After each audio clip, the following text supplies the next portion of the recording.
Hi అండి. ఇంట్లోనే caramel popcorn ఈజీగా ఎలా చేసుకోవాలో చూపిస్తున్నా చూడండి. ఒక పాన్ పెట్టి దాంట్లో మనం బెల్లం తీసుకొని దాంట్లో కొంచెం వాటర్ యాడ్ చేయాలి. ఆ బెల్లం ఈ వాటర్‌లో కరిగి బెల్లం దగ్గరకొచ్చే వరకు పాకంలాగా అయ్యే వరకు కలుపుతూ ఉండాలి. తర్వాత కొంచెం తినే సోడా అంటే కుకింగ్ సోడా అంటారు కదా!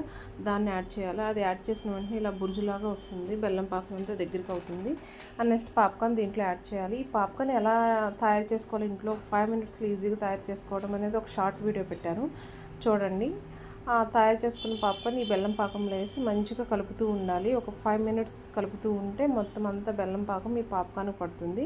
పాప్‌కార్న్‌కి పట్టి మంచిగా విడిగా పొడి పొడిలాడుతూ వస్తుందనమాట. అంటే మనం తీసుకున్న పాప్‌కార్న్ బెల్లం పాకం క్వాంటిటీ అనేది మంచిగా సరిపోతే అన్నిటికి పట్టి మంచిగా వస్తుంది. ఇది బయట కొంటే చాలా కాస్ట్ ఉంటుందండి. ఇంట్లోనే 10 మినిట్స్‌లో ఈజీగా పిల్లలందరూ ఇష్టంగా తిని క్యారమిల్ పాప్‌కార్న్ అనేది రెడీ అయిపోతుంది. చూడండి.